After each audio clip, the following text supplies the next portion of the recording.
नमस्कार, रेडियो पाठशालामा तपाईलाई हार्दिक स्वागत छ। रेडियो पाठशाला मकवानपुरको नमुना विद्यालय आधुनिक राष्ट्रिय माध्यमिक विद्यालय संघको सहकार्यमा रेडियो सन्देश 106.9 मेगाहर्जले तयार पारेको हो। तपाईँ रेडियो पाठशाला, रेडियो सन्देश 106.9 मेगाहर्ज, अनलाइनमा रेडियो सन्देश.com, मोबाइल एप्लिकेसनमा रेडियो सन्देश र रेडियो सन्देश 106.9 मेगाहर्जको फेसबुक पेज र युट्युब च्यानल सन्देश अनलाइन टिभीबाट एकैसाथ सुन्न सक्नुहुनेछ। आउनुहोस् रेडियो पाठशाला सुरु गरौँ। स्वास्थ्य, जनसङ्ख्या तथा वातावरण शिक्षा पढाउनको लागि रश्मि बस्नेत आउनु भएको छ। विद्यार्थी साथीहरू कापी कलम लिएर तयार रहनुहोला है त।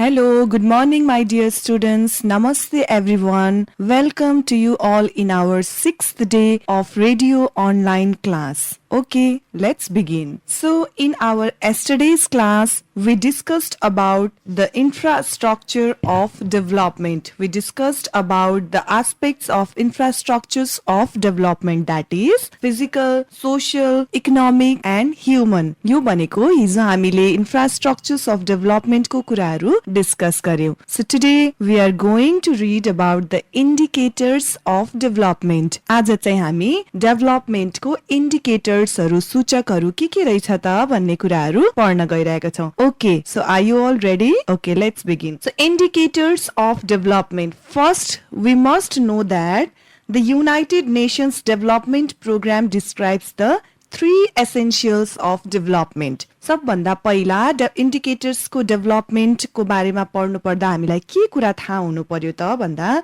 युनाइटेड नेशन्स डेभलपमेन्ट प्रोग्रामले चाहिँ 3टा आवश्यकताहरू भनेर डिस्क्राइब गरेको छ. So what are they? Which includes the ability to lead a long and healthy life, to acquire knowledge and to have a decent standard of life. यो 3टा कुरालाई चाहिँ UNDP ले हाम्रो एकदमै आवश्यकता हो भनेर डिस्क्राइब गरेको छ. एउटा के रहेछ त ability to lead a long and healthy life. Long र हेल्दी लाइफ चाहिँ बाँच्ने एबिलिटी, अर्को चाहिँ नलेजहरू अक्वायर गर्नु, गेन गर्नु र अर्को थर्ड वान भनेको चाहिँ एकदमै डिसेन्ट स्ट्यान्डर्ड लाइफ, हैन, सभ्य जीवन बिताउनु. यो 3टा कुरा चाहिँ UNDP ले अघि सारेको छ. So now let's see. So in this context we can say that fulfillment of basic needs is the first criteria, isn't it? यो हेरेर हामीलाई के कुरा थाहा भयो त भन्दा बेसिक निड्स को फुलफिलमेन्ट चाहिँ फर्स्ट क्राइटेरिया रहेछ नि त, हैन त, डेभलपमेन्ट को लागि. त्यसपछि मात्रै के कुरा आउँछ त additional needs.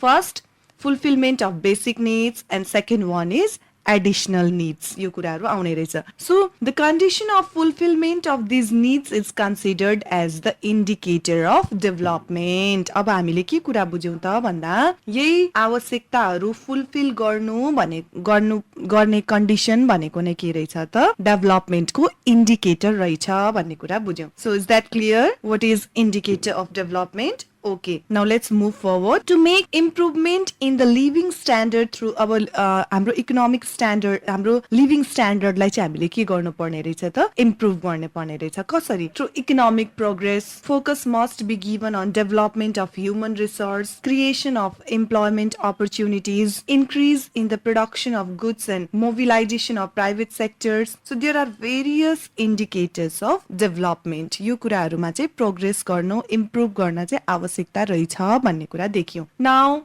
let's see one by one the indicators of development. We can say that there are mainly 4 indicators of development. थुप्रै इन्डिकेटर्सहरु छ तर त्यो सबै कुरा चाहिँ यो 4 वटा पोइन्ट्समा चाहिँ रिलेट भएर आउँछ. So what are the 4 indicators of development? You must be clear.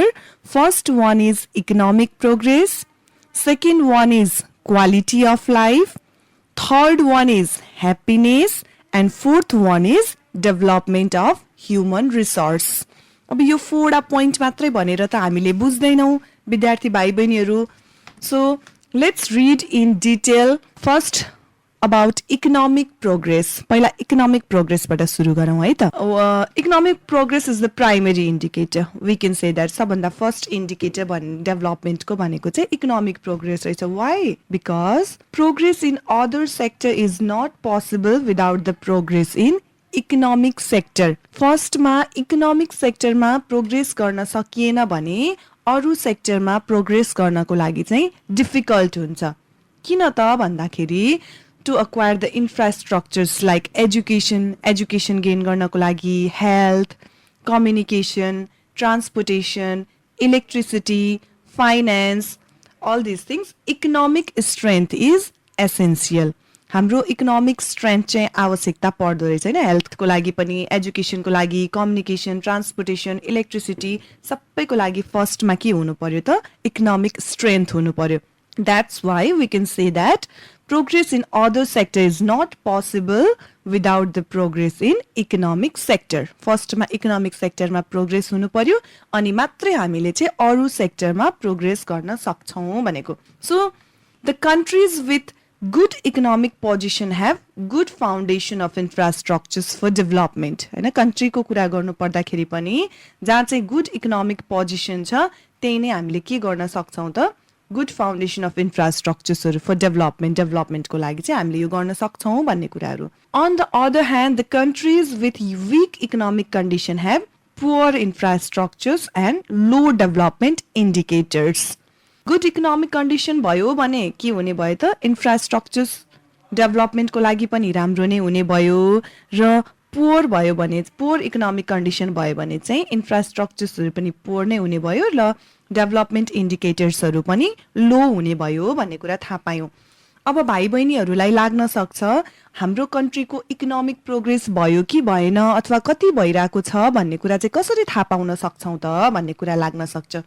So let us discuss. The economic progress of a country can be analyzed with the help of two studies, that is GDP and GNP. Country को progress कतिको भइरहेको छ त economic progress भनेर थाहा पाउने दुईटा तरिकाहरू छ. दुईटा कुरामा चाहिँ हामीले स्टडी गर्नुपर्ने हुन्छ. First one is GDP and second one is GNP. GDP means gross domestic product whereas GNP means gross national product. अब यो फेरि जीडीपी र जीएनपी भनेकै हामी बुझ्दैनौ कसरी थाहा पाउने के हो भन्ने कुरा. So let us discuss. First GDP. GDP is the monetary value of all the goods and services produced within a country in a specific year from the various sectors like agriculture, industries, banking, tourism, transportation and so on.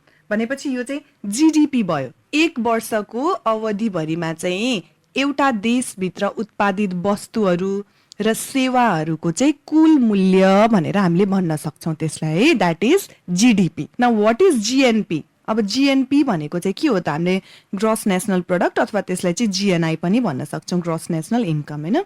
So it is the value of all the goods and services produced in a country in a specific year. तर यसमा चाहिँ के कुराहरू हुने रहेछ त भनेर भन्दा plus income earned by abroad citizens abroad, यहाँको सिटिजन्सहरू अब्रोड छन् भने त्योलाई चाहिँ एड गर्ने, minus income earned by foreigners in the country. हाम्रो कन्ट्रीमा चाहिँ कोही फरेनर्सहरू आएर अर्न गरिरहेको छ भने त्यसलाई चाहिँ माइनस गर्ने. Income earn from abroad include remittance, interest from money deposited in foreign bank by its citizens including income from industries set up in foreign land. So मात्र हामीले के डिफरेन्स पायौं त जीडीपी र जीएनपी मा भन्दा जीएनपी मा चाहिँ के रहेछ त कुनै पनि मुलुकको चाहिँ एक वर्षमा उत्पादित गरिएको वस्तुहरू र सेवाहरूको चाहिँ कुल मूल्य रहेछ है, जसमा चाहिँ अब के एड गर्ने के लाई चाहिँ माइनस गर्ने भन्ने कुराहरू हामीले थाहा पायौं. ओके, सो यो भनेको चाहिँ इकोनोमिक प्रोग्रेसको डिटेल. अब भाइ बहिनीहरूलाई चाहिँ इकोनोमिक प्रोग्रेसको कसरी थाहा पाउने त भन्ने कुराहरूको लागि चाहिँ we can see the status of GNI also, isn't it. हामीले चाहिँ ग्रोस नेशनल इन्कमको चाहिँ स्टेटसहरू चाहिँ हेर्न सक्छौँ. And the source is the world bank. World ब्याङ्कमा चाहिँ हामीले यो कुराहरू हेर्न सक्छौँ. So the first indicator of development is economic progress. Now let's move on to next indicator of development, that is quality of life. डेभलपमेन्टको अर्को indicator भनेको चाहिँ के रहेछ त quality of life. Now what is quality of life? We have already discussed in previous chapter also about quality of life and low quality of life. कस्तो family अथवा कस्तो life लाई चाहिँ quality of life भन्छौं र कस्तो life लाई चाहिँ low quality of life भन्छौं भनेर हामीले डिस्कस गरिसकेका छौं.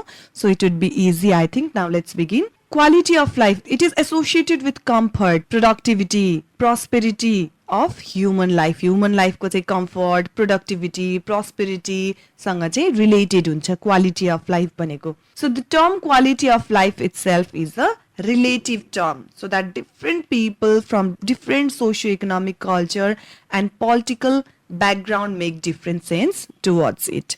सबैको चाहिँ क्वालिटी अफ लाइफमा आफ्नो आफ्नो धारणा हुन्छ है जस्तै के भन्न खोजेको त भन्दा when rich people are not satisfied with their life the poor people who are passing through hardship of life may be living with smile and hopes.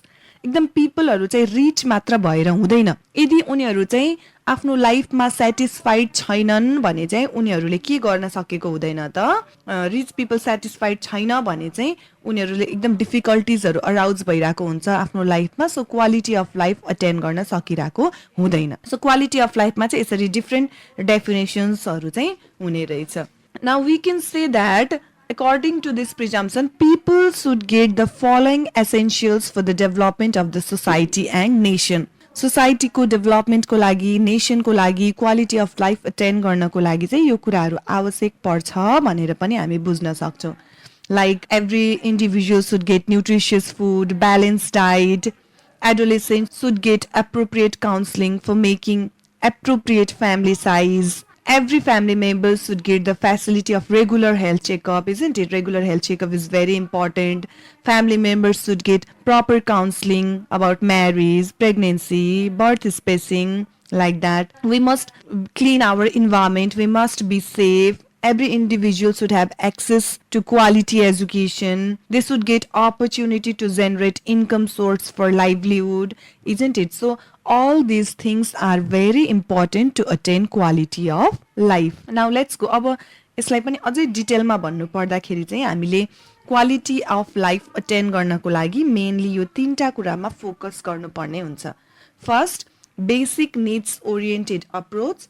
Second one, PQLI, Physical Quality of Life Index. And third one is Human Development Index. First, basic need oriented approach. That means, according to this approach, the minimum basic needs of individual must be fulfilled for the measurement of quality of life. Quality of life measure गर्नको लागि चाहिँ mainly यो basic needs approachहरू जति पनि छ यो चाहिँ fulfill हुनु पर्यो.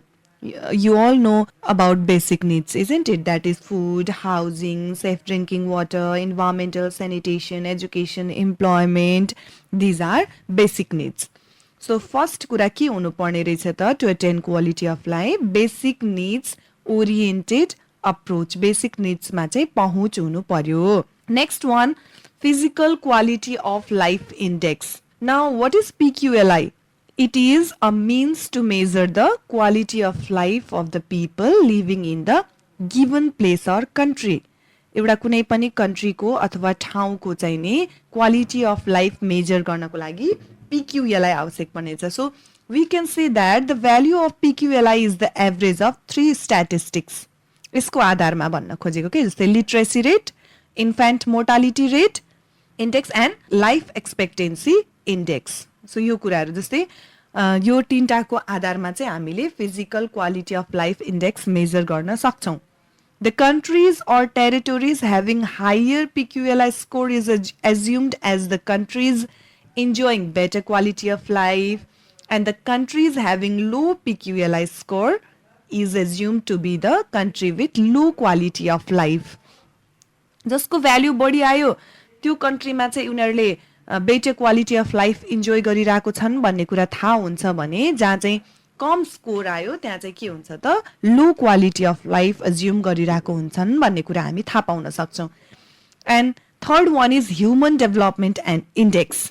We can say that there are mainly 4 different levels of human development index. That is very high human development index, high development index, medium human development index and low human development index. यसको चाहिँ स्कोरहरू तोकिएको छ है. लो जस्तै यतिदेखि यतिसम्म आयो भने चाहिँ लो ह्युमन डेभलपमेन्ट भयो अनि स्कोरहरू दिएको छ. सबैभन्दा हाई भनेको चाहिँ 1 आयो भने चाहिँ त्यो कन्ट्रीले सबैभन्दा स्कोरको आधारमा चाहिँ हामीले human development index find out गर्न सक्छौँ.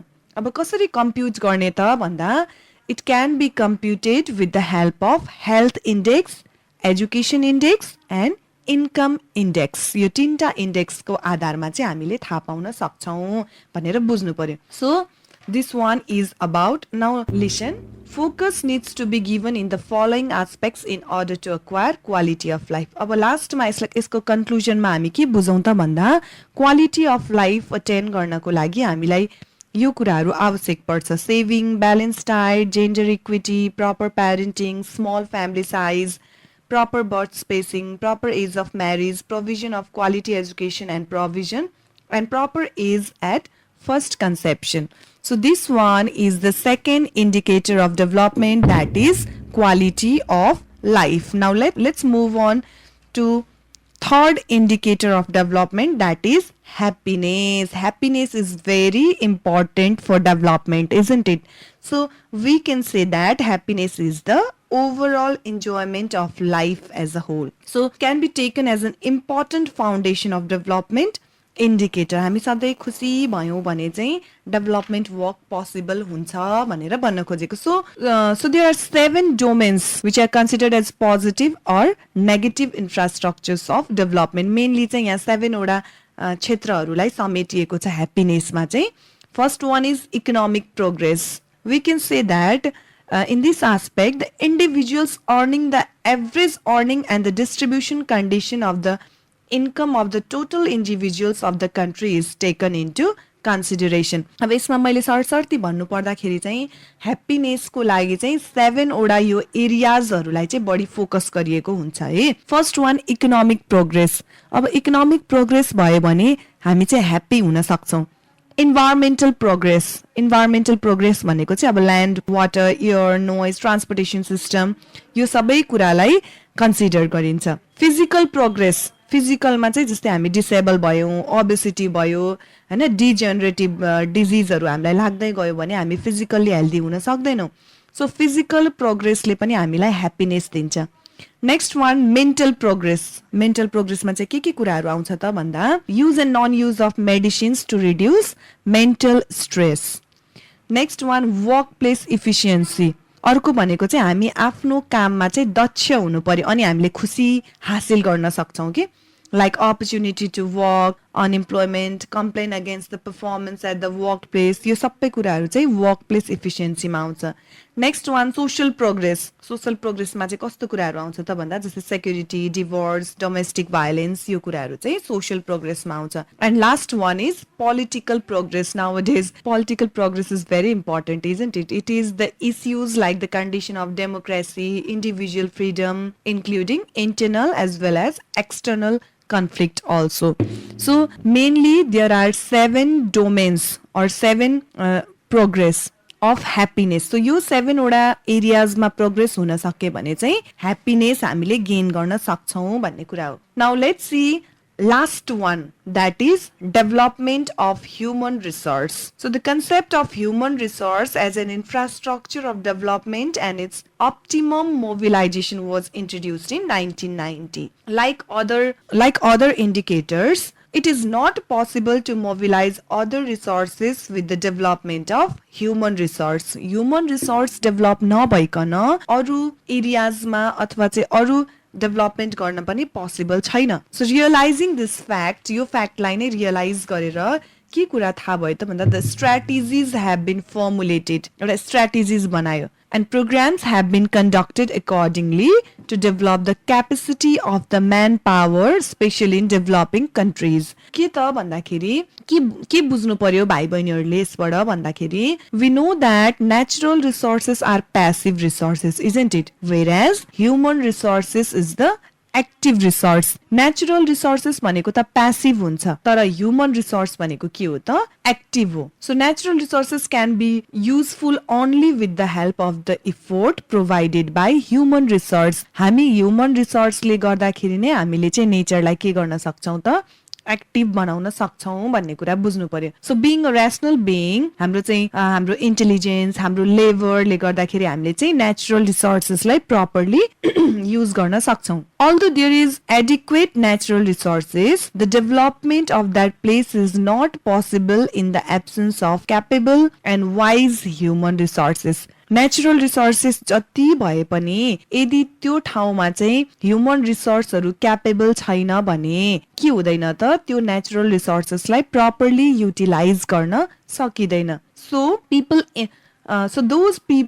so we can say that those people engaged in production related work are called skilled manpower. त्यसैलाई हामीले स्किल म्यान पावर भन्छौँ so skill manpower plays a great contribution for the development of the nation नेसनको डेभलपमेन्टको लागि चाहिँ नि योगदान कसले दिन्छ त भन्दाखेरि स्किल म्यान पावरले okay so the strength of manpower is determined by अब म्यान पावरको स्ट्रेन्थ केले डिटरमाइन गर्छ त भन्दा by the topography natural resources and areas of the country Now at last we can say that human resources can be considered as an indicator of development due to its contribution in the following aspects. अब यो क्षेत्रमा चाहिँ contribution दिएको कारणले गर्दाखेरि हामीले चाहिँ human रिसोर्सलाई पनि के भन्न सक्छ त एउटा डेभलपमेन्टको इन्डिकेटर भन्छौँ भनेर भनेको so first one is proper utilisation of natural resources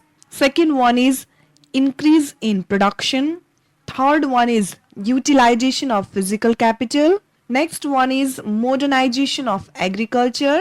Next one, industrialization, development of infrastructure, environment conservation, social development, and last one is economic progress. So human resource is as a conclusion we can say that the development of the place is not possible in the absence of capable and wise human resource capable र wise human resource नभएसम्म development work चाहिँ possible छैन भन्ने कुराहरू चाहिँ हामीलाई थाहा हुन्छ okay so in today's class we discussed about the indicator of development and we discussed about the 4 different indicators of development. So as a conclusion we can say that the development of the place is not possible in the absence of capable and wise human resource capable र wise human resource नभएसम्म चाहिँ development work possible छैन भन्ने कुरा चाहिँ हामीले थाहा पाउन सक्छौँ so in today's class we discussed about the indicators of development so आज चाहिँ हामीले डेभलपमेन्टको इन्डिकेटर के हो त भन्ने कुरामा डिस्कस गर्यौं so I think you all are clear about the indicator of development so as a conclusion I can say that the condition of fulfilment of the needs is considered as the indicator of development त्यस्तो कन्डिसनलाई चाहिँ हामीले डेभलपमेन्टको indicator भन्छौं भनेर बुझ्यौं so next we discussed about the 4 different indicators of development. त्यसपछि हामीले डेभलपमेन्टको 4 वटा इन्डिकेटर्सलाई डिटेलमा डिस्कस गर्यौं first one economic progress economic progress भनेको के हो कुन सेक्टरमा प्रोग्रेस भयो भने चाहिँ अथवा के को आधारमा चाहिँ हामीले कन्ट्री चाहिँ प्रोग्रेस भइरहेको छ भन्ने कुरा थाहा पाउँछौं भनेर डिस्कस गर्यौं next we discussed about the quality of life नभएसम्म चाहिँ डेभलपमेन्ट पोसिबल हुँदैन र क्वालिटी अफ लाइफ अटेन गर्नको लागि के कुराहरू आवश्यक पर्दो रहेछ भन्ने कुरा हामीले डिस्कस गर्यौं third one is happiness if we are not happy then development work is not possible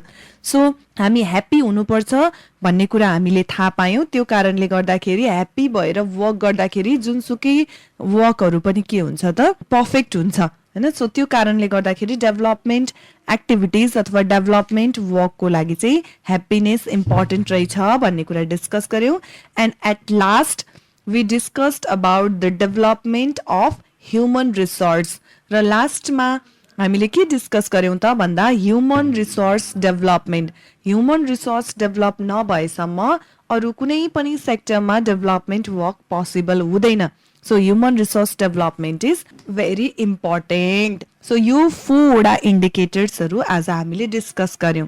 Okay my dear students, I hope you are learning now this much for today. I will come again with another topic tomorrow. This much for today. See you. Bye bye. अवस्त विद्यार्थी श्रोता, आजलाई radio पाठशाला यति नै। Radio सुनेर साथ दिनुभयो, तपाईँलाई धेरै धेरै धन्यवाद। भोलि फेरि अर्को पाठशाला लिएर आउने नै छौँ। रेडियो पाठशाला तयार गर्न सहयोग गर्नुहुने विद्यालय र रेडियो सन्देश 106.9 मेगाहर्जका प्रविधिबाट सहयोग गर्नुहुने साथी सुरेश गुरुङलाई धन्यवाद भन्दै रेडियो पाठशालाको सम्पूर्ण युनिट बिदा हुन्छौँ। नमस्कार।